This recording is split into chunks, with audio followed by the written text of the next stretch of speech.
I almost got an impulse tattoo on Monday night.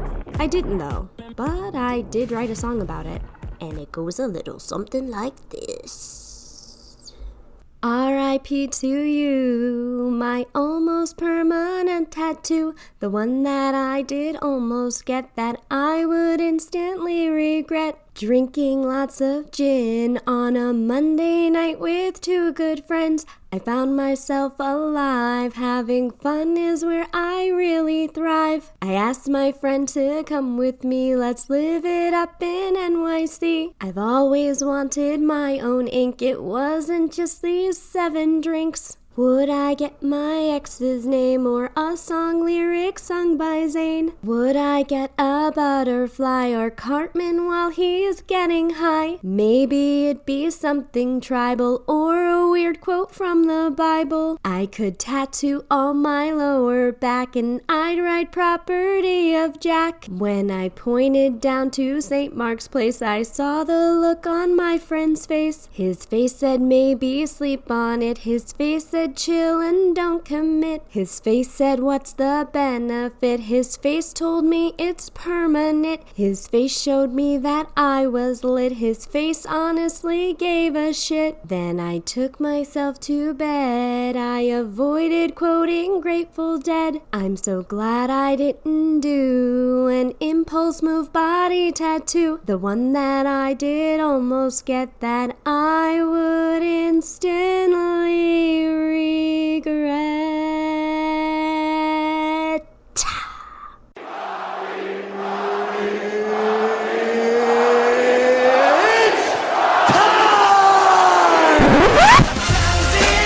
for Duh.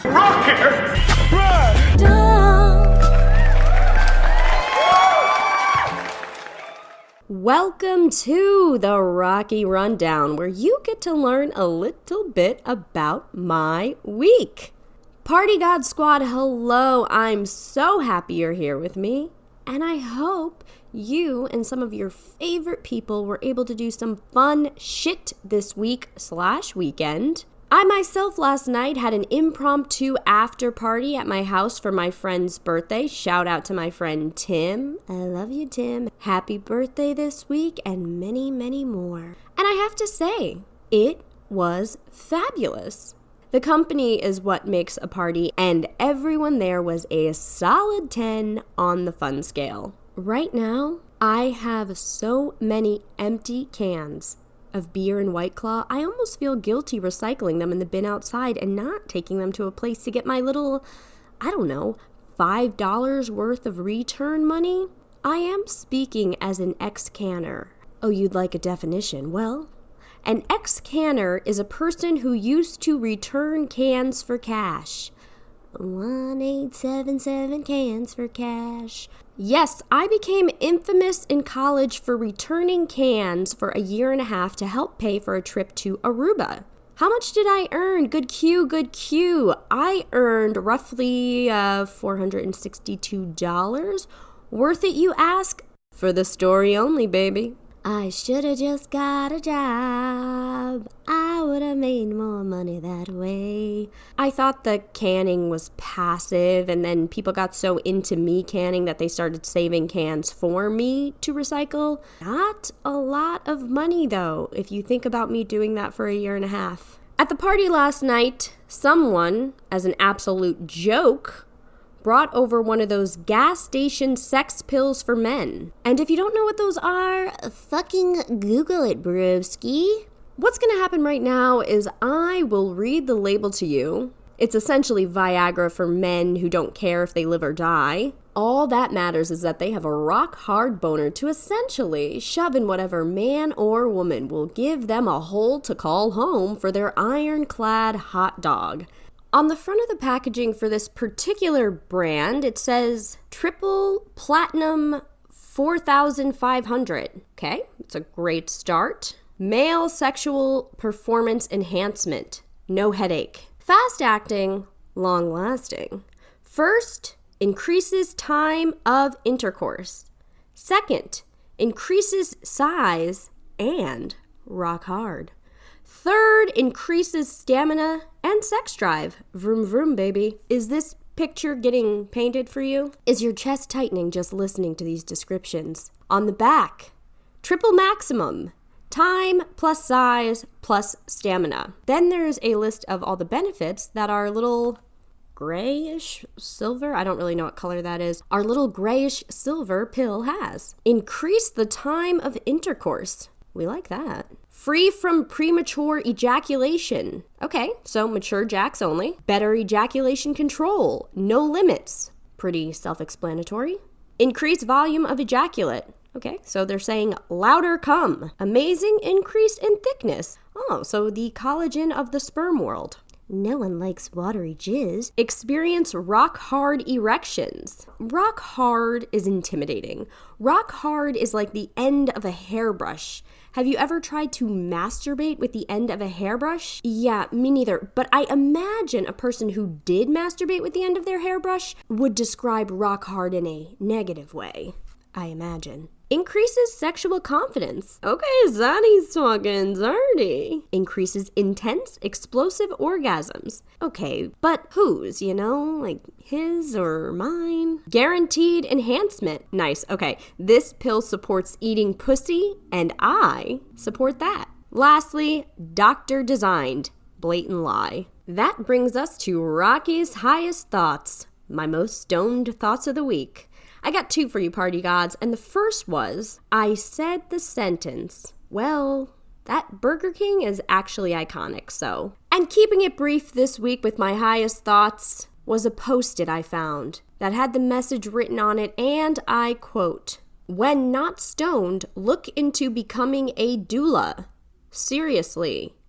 End quote. Seriously was seriously spelled wrong. My guest this week is the electric, the captivating, the hysterical Willie Macc. I wish it was his second time on the show so I could say, Return of the Mac, as if he hasn't heard that a bunch. Willie's wild word was how high, and his story was highly wild. Plus, Willie shared so much of his own personal good news that by the end of the episode, your cheeks are gonna hurt from smiling alongside him.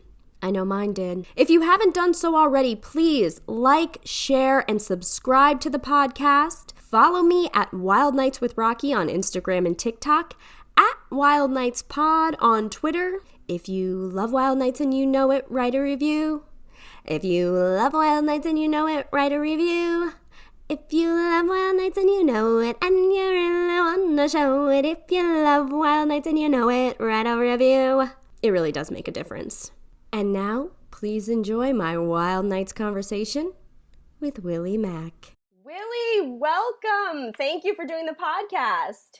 Yes, thanks for having me. Absolutely, absolutely. So, how is the reopening of the world going for Willie right now?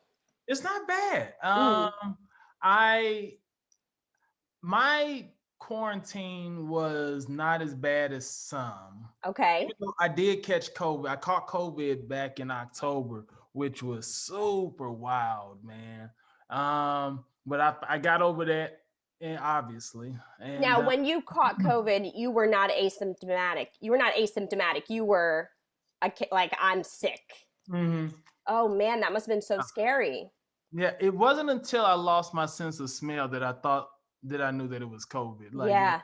First, it was just like it was a fever. I had the body aches, and like at night I was just sweating like crazy.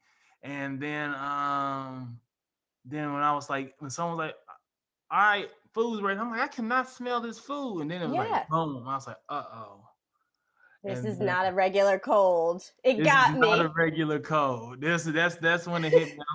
But since then, I obviously am better and I got vaccinated and all of that. Of course, yeah. And but it wasn't bad for me in the sense of like just work wise. Like I did a lot of Zoom comedy shows. Yeah. I was doing like 2, maybe 3 a week. And then I tell people this all the time. Like when I see white people start panicking, I know it's a good time to make some money.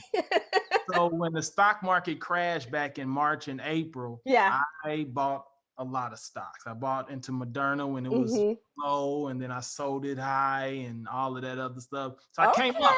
Yeah, So yeah. You were doing okay. Other than the one COVID other stint than of that one, actually get the little blemish on the big picture of a beautiful year, that's pretty good news.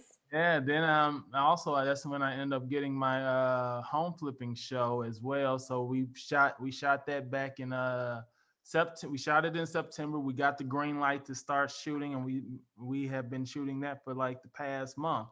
And So that's what you're shooting right now currently, right? that's what I'm shooting right now. It's gonna be called Renovating the Loop. And Renovating the Loo. So this is a bathroom centric show. I know. My We got friend it. just You. That's said that. okay. That's okay. They're like, oh, so you just renovating toilets, Willie, huh? So when you say loo, you mean toilets. You're like, well, there's bathtubs too, and sinks. There's Yeah, sinks, we got a couple vanities in there. cabinets. It's so funny because I never tripped off of that until like my friends started teasing me about it, because in St. Louis we just call St. Louis the Lou. It's the Yeah, Lou. yeah, yeah. So it's like renovating the Lou, and then outside of St. Louis is when everybody's like, "Oh, y'all a toilet, huh?" And it's like, I "Oh, was a Lunatics fan, so I know that you guys call it Murphy Lee. I was a Lunatics fan, so I get it. yeah, That's yeah." so much fun though. Now, so renovating the loo, is it like you're hosting? Can you talk about that? Are you So the what are you money doing with that that? the money that I made in commercials and just stand-up comedy, I brought back home to St. Louis, and I started buying properties with my little brother. My Mm-hmm. brother is in construction, and he's also a licensed real estate agent, and so we just started buying properties, like just residential homes. We bought commercial properties, and then HGTV caught wind of it, and so they're following us flipping homes, like whatever you. We're the Black Property Brothers. I love that. I Yeah. love that. That's amazing. And you guys are probably, from what it sounds like, you guys are doing well, but I want to see how high you guys can go. What's interesting about all of this is so they're also following my stand-up. Mm-hmm. So like when you see a lot of these home flipping shows, they're just home is all about home flipping. Yeah. This one they want to add a mixture of just reality to it. So they're following our personal lives as well, so you can kind of get connected to us just like as people. Yeah. And so they're coming to my stand-up shows. Like I had a crazy night. I think my craziest stand-up night, because I've been doing stand-up 13 years So now. Willie's wild word was how high. And I cannot wait to hear this story. I know you guys are excited to hear the story. So let's go back into your transition, Willie, and give me everything. Give me all the details. So Los Angeles, when you talk about stand-up as a comedian, Los Angeles is what they call a showcase city, meaning Okay. that's where all the celebrities you end up becoming a celebrity there. You do your set, you do one good set, you can do have a good 5-minute set, and the right producer or the right director is in the audience, and your life changes. Yeah. Now, comedians really make their money on the road when they're going to Kentucky and Oklahoma and all of those type The of places. grind. Grind. Yeah. Yes. And so I started building a name with stand up, and I was doing a show with one of my friends. His name is Ron Taylor, another funny comic. And we were hosting it at the world famous comedy store, Got it. And you get if you ask for a night there, you have to go through all these loops to kind of get a night, because they're getting celebrities that's performing every night. Chris Rock, Chris Tucker, Yeah. Hale. It's like boom, boom, boom. And the bigger your name is, the more like pull you have. Like if someone's doing a show, you go up to, you tell the manager at the comedy store, like, hey, I'm here. Like Martin Lawrence will come, like, I'm here. Yep, that's it. You're getting bumped. Yeah, you're getting bumped. Mm-hmm. So me and my friend, we both wear glasses. I don't have my glasses on now because I can't find them. We were doing a show called Black Guys with Glasses. Love it. And we've been promoting this show for maybe a month and a half. We've been sitting there sending out flyers. We begging people. Now, if you know anything about being a stand-up comic, you can. I have 30,000 followers on Instagram. I have 300,000 on TikTok. I can blast and promote all day, and only maybe 2 people will come. Like that's just the world of it. So I'm asking people to come. I'm like, hey, look, I'm telling people I'll buy your ticket if you come. You're making individual connections. That's how important this show is for you too. Yeah, because you don't get shows at the Comedy Store. Like this is rare that they give this to you. And because Ron is a regular at the Comedy Store, they gave him this night, this random off night, like one of those Thursday nights at 11 p.m. Like right. So it's the day. It was December 14th, 2019. Okay. And but right before things went, downhill with the pandemic. Now that I said that, it must have been 2018. Okay. So you had a little more time. I had a little bit more time. Excellent. So we get there, we're setting up our show where everything's happening. Yeah. We're like, all right, Ron, we going over the set. We got all the other black guys with glasses and whatever.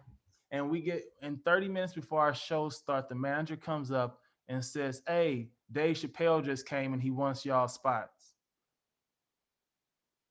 No. What? No. And I'm like, no, we have been promoting this show for a month and a half, and I'm livid. Of course.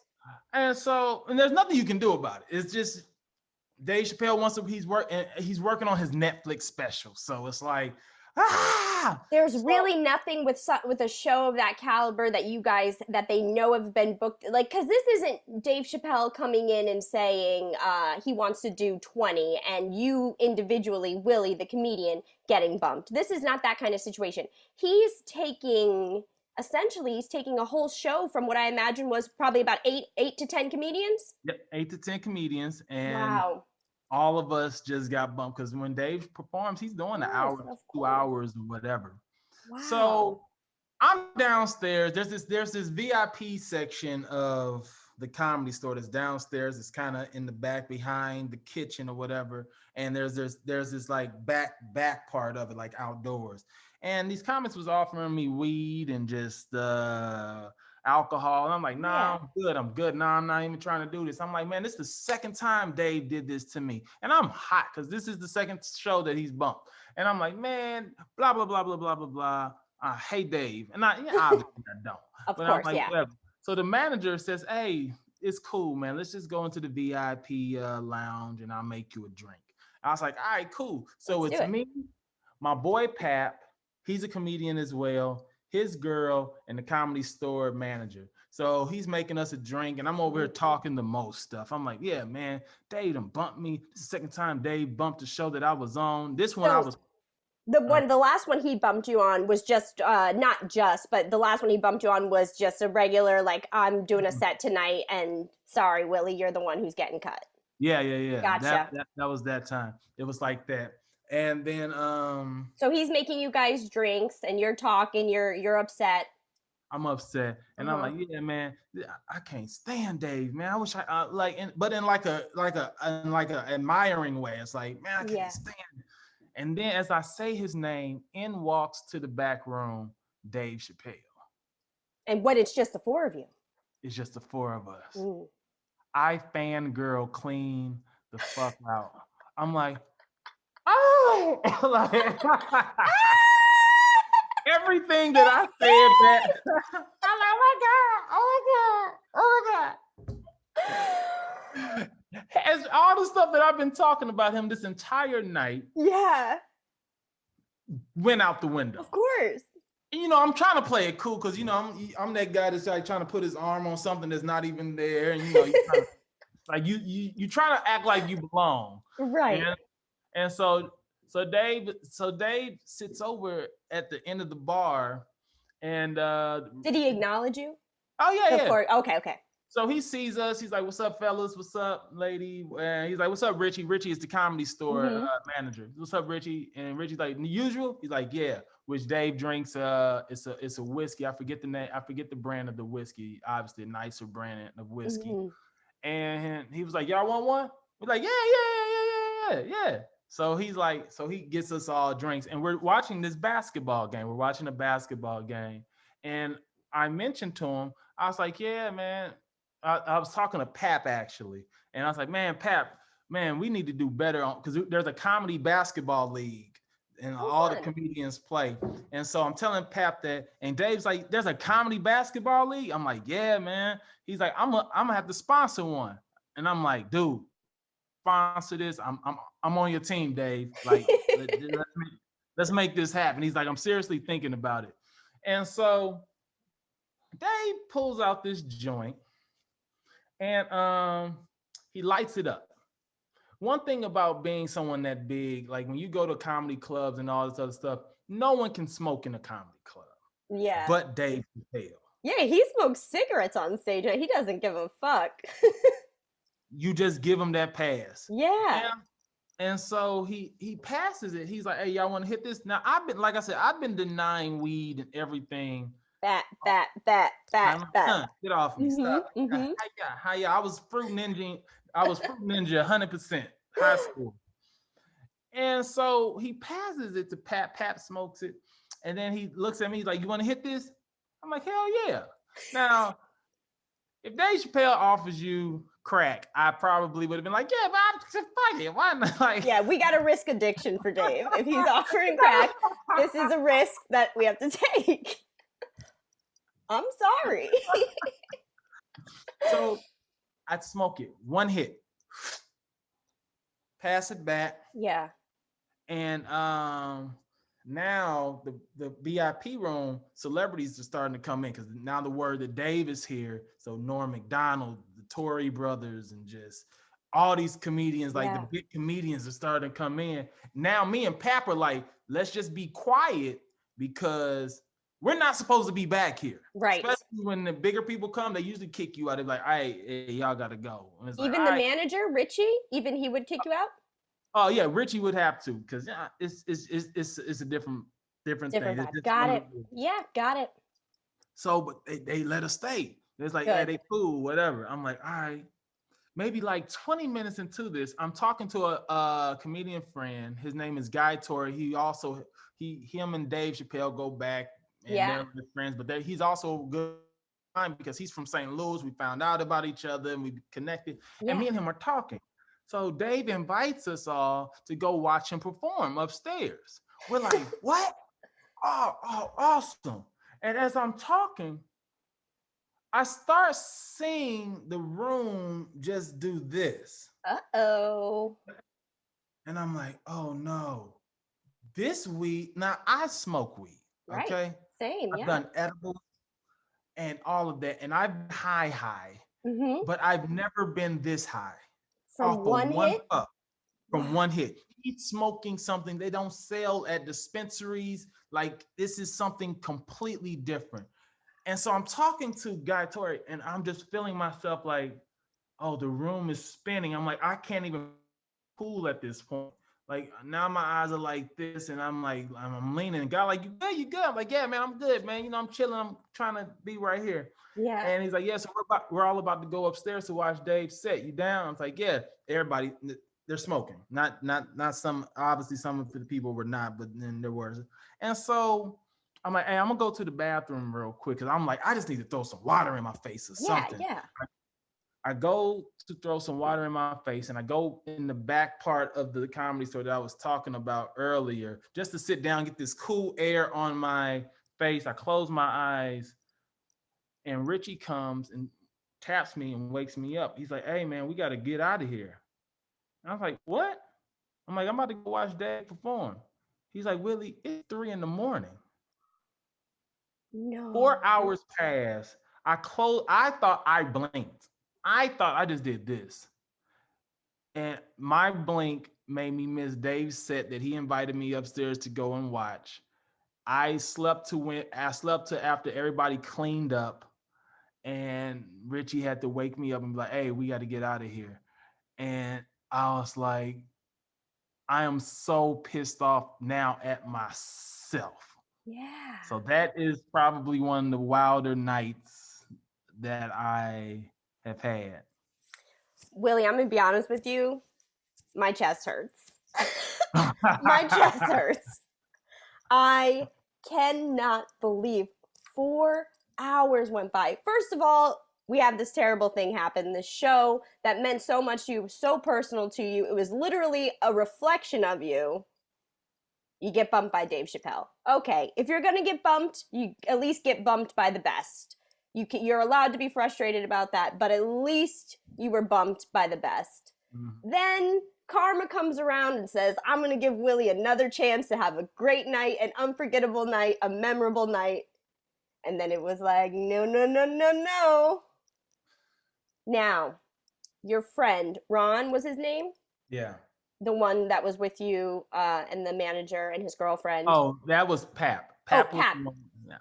So your friend Pap, what'd he tell you about the show? He still went up and watched it, right? He was like, oh, I assume Willie left, but... He is no, he watched it, and he still teases me to this day about the fact that, one, I can't hold my, like, liquor, but my weed or whatever.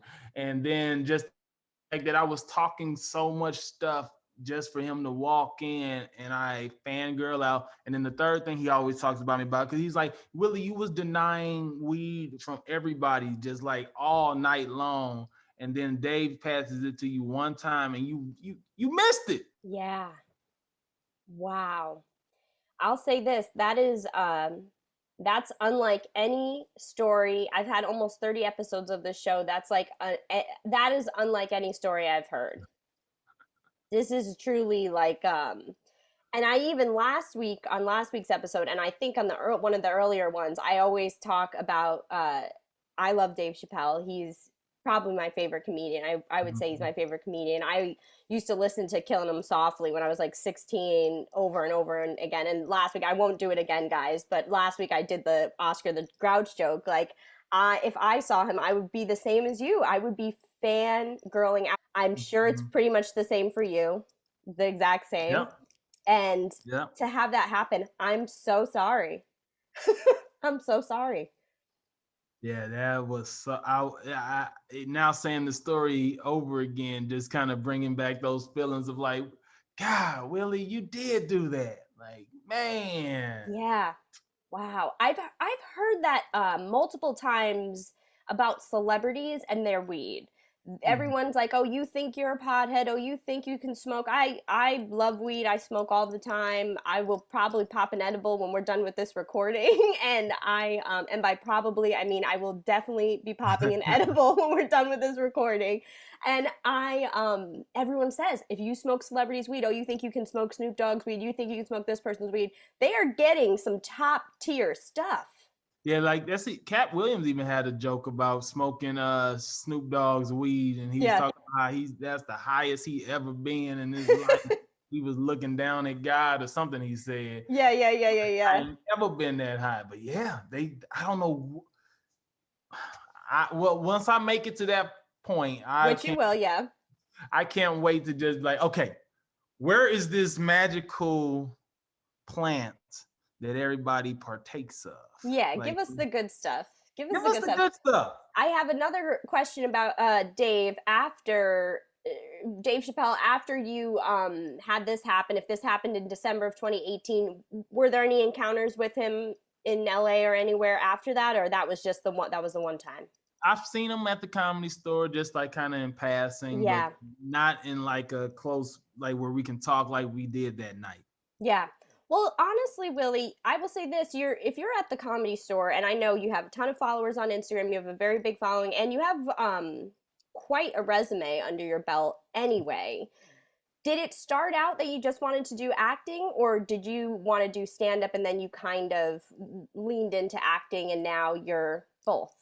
Which was the first dream? So my story is, I'm going to try to see if I can tell this story in a minute. Tell it in whatever length you want to tell it. I moved to Los Angeles chasing a female. Okay. I was 19 and I was so in love. and this from St. Louis. Okay. And she's like, she was a model. And Wow. so Okay. in St. Louis, she was doing all the runway shows. She booked with every photographer. She was the model of St. Louis. And so she's like, let's go to LA. I was like, nah, let's chill out. Like, people from the Midwest don't leave the Midwest. Like, Okay. Yeah. let's just stay here. And so she's like, no, I'm going. I was like, all right, like, chill. All right. Take a breath. Let's think about this. Let's think about it. I'm gone. I'm like, all right, I'm coming with you then. I tell my parents, they're like, what? What are you gonna do in Los Angeles? I was like, yeah. So I ended up going to college. I was going to college in LA to be a lawyer. And then I saw how much it costs to be a lawyer and how long it was in school to be a lawyer. And I said, I'm just gonna get a business degree. Okay.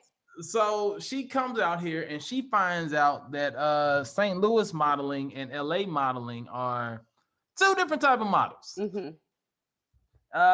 She was a size 8, which is like, Midwest thin. It's like, you need to eat. In LA, she was considered overweight.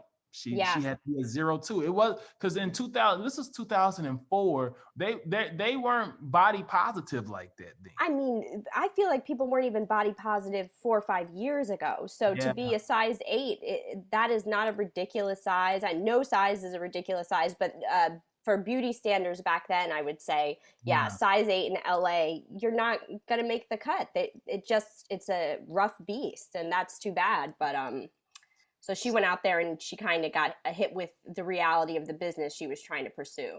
But she could sing very well. She was a great singer. Like now she sings in Kanye's Sunday Choir. Okay. But we broke up in 2006 because I was offered to be on this show on BET called College Hill. Mm-hmm. And I ended up doing, she was like, it's either College Hill or me, because she was like, you're going to have a lot of fans and groupies and I can't handle that. And I was like, College Hill it is then. Like, it's been nice knowing you. It's been nice knowing you. Thank you for bringing me out here. But the way that I even got my name, and I'm gonna get to how I got into stand-up. Yeah. So I started needing work, so I started doing background work. Mm-hmm. And for those that are like, what's background work? Those are just the people that walk in the background. Yeah. You get $54 for 12 hours, and it's awful conditions. It's very brutal work. Yeah. It's brutal work. And so I was doing that, and I did it one day on the Bernie Mac show. Oh. And at this time, I used to have this really big fro. Like, if y'all ever look me up, like my fro was like this big. Like I was 100% a country bumpkin. Okay. And so one day, Kalita Smith is her name. I'm actually gonna show a picture of my fro as I tell you all. Yes, please do. Please do. So Kalita Smith, who played Bernie Mac's wife on the show, she sees me one day on the set because I was only supposed to work one day, but Bernie Mac was sick at this time. So that one day turned into like maybe 5 or 6 days. Yeah. And here's my fro. That's how. Okay, guys. So I'm getting a lot of grown-up Jackson 5 fro for anyone. When they're all the same height, fro, you guys know what I'm talking about. When they're singing "I Want You Back as Men" in the early '80s, fro. That is the size. I thought it was going to be a little smaller than that. He really came in with this fro. Okay, so you and the thing about background work too, for anyone who doesn't know, if you have a more unique look, you do kind of sometimes they will pull you for a couple more days. So she recognizes you. She's like, okay, this guy stands out. She's like, where are you from? You look country as hell is what okay. she said. I was like, oh, I'm from St. Louis. And she's like, really? My assistant's from St. Louis. I was like, oh, okay. So she calls her assistant over. Now her assistant and the first question when someone sent in the same city that you are from, you're like, what high school you go to? Mm-hmm. I'm like, Hazelwood Central. She's like, oh, I went to Hazelwood Central. Frank Smith. I was like, yeah, he's still the principal. She graduated before me, whatever. And so we talked about that, and in walks Bernie Mac. Oh and my God. He's like, who's this melted milk dud y'all talking to?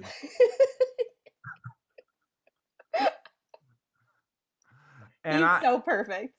The dude was so cool. Oh my God. He treated me like I was just like an actual cast member. Like he was talking to me. He was, whatever. And he inspired me. I was like, whatever it is that this guy does, I want to do. Yeah. So then I did my research and I started watching old Bernie Mac videos and stuff like that. And then I found out that his real name is Bernard McCullen. Mhm. My real name is William McMiller. And so I was like, oh, what? We could change our names. And that's how I end up changing my name to Willie Macc, inspired by Bernie Mac. And I just added a second C to it just because I don't know, comedy crip or something. I don't know, crazy. That's okay. That's okay. You made So it your own. I made it my own. And that is how I ended up getting into stand-up, because I was inspired by Bernie Mac and I started doing stand-up shortly after. That's a beautiful story. That really is. I'm a huge, huge Bernie Mac fan. About 3 months ago, no, maybe not even three, maybe it was about 2 months ago.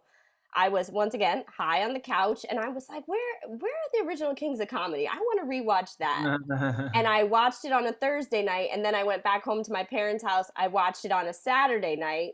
And I mean, we were just crying, laughing, crying. And you know what? I forgot how funny DL Hughley was.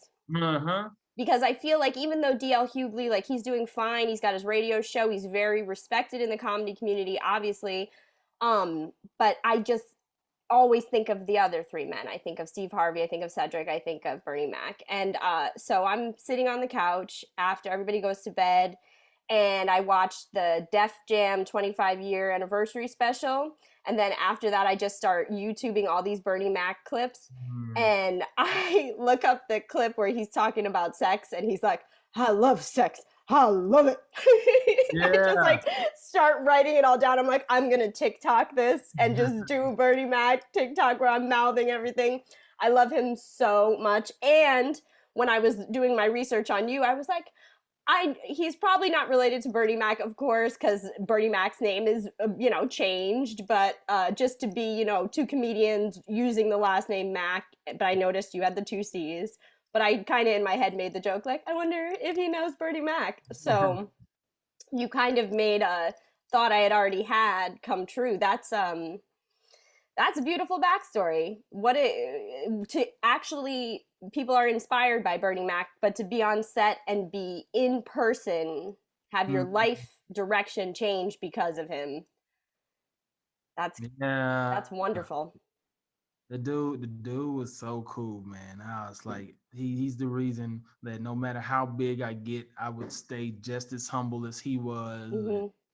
And he was just a dope person. Like, there's been times I've been on sets and I'm sitting there I'm sitting there with the extras. They think I'm an extra. Like, I remember a couple times I've sat and I forget, I was doing this project, and I was sitting with the extras. I was just talking to them and we were just joking and whatever. And then the PA comes over and she's like, Willie, you have a trailer, right? And I was like, yeah. Oh my God. And then I was like, I'm just over here chilling though. They was like, oh, okay. And they leave and they're looking, and now all the extras are like, are you part of the cast? I was like, you're not one of us. yeah. I was like, yeah, I'm one of the cast. They was like, why are you over here? I'm like, because there's nobody in my trailer. In my trailer is just me. Yeah. I'm like, I want to be out here and chop it up. One of the other extras just jumps up from behind. They're like, his food is different. The food is different. I remember doing X-Work and they were giving like hot dogs and peanut butter. And then when she become like, regular. Next level, yeah. Yeah. So that's funny. His food is different. That's hilarious. Just somebody you never even seen before. That's so funny. Well, that's really cool. So yeah, really, that's pretty crazy. Did you do a lot of extra work after the Bernie Mac show? I did a decent amount. I don't know if I did a lot, but I did a decent amount. I did enough to where I was like, I don't want to do this anymore. I don't want to do this, yeah. But it did give you that cushion to be in the business. You weren't hustling probably as a server or one of those jobs that make you, that are soul sucking. It was soul sucking in a different way, but you got to be in the atmosphere of where you wanted to be. So now we know we have Renovating the Lou. Yeah. We have that's coming up. That's incredible. You're in St. Louis. Are you getting to get up on stage in St. Louis? I've been looking. I actually tried to go out for the first time last night, and all the mics and spots were closed, and it was like, But I am gonna start looking again. I'll probably go up tomorrow. Mm-hmm. Yeah. And now, since you're filming there, is your home base LA though? Yeah, my home base is LA. I'm just Good. out here shooting this project, but I'll be back. I think we'll be done mid July. Okay, so Willie, I want you to let everybody know where they can follow you. So one of these listeners will follow you and you can have 30,001 followers. Somebody can look out for you on HGTV. I know I'm going to share all your stuff once it comes out. Really happy for you. Love your energy, your stories. Both of them gave me chills. You talked about two men who are two of my favorite comedians. Like, you can ask anyone. They're really important and special men to me. So that was just really cool. So, Willie, let everybody know where they can follow you, find you, and yeah, shout out your stuff. Please follow me on everything. Willie Macc, WillieMacc. That's on everything. You'll find me. And then also the Renovating the Loose site that I have right now is called Mac Boys Property. That's MACCBOYZ. Z. Property. Yes, with a Z. Perfect. And follow those two things. See what we're up to. The show comes out 2022. So keep an eye out for it. I love when people are like, what's the name of your show? So I can keep an eye out for it. I'm like, don't worry about it. I'm the only black guy on there. So I stick out. The only black guy for now. I'm sure you.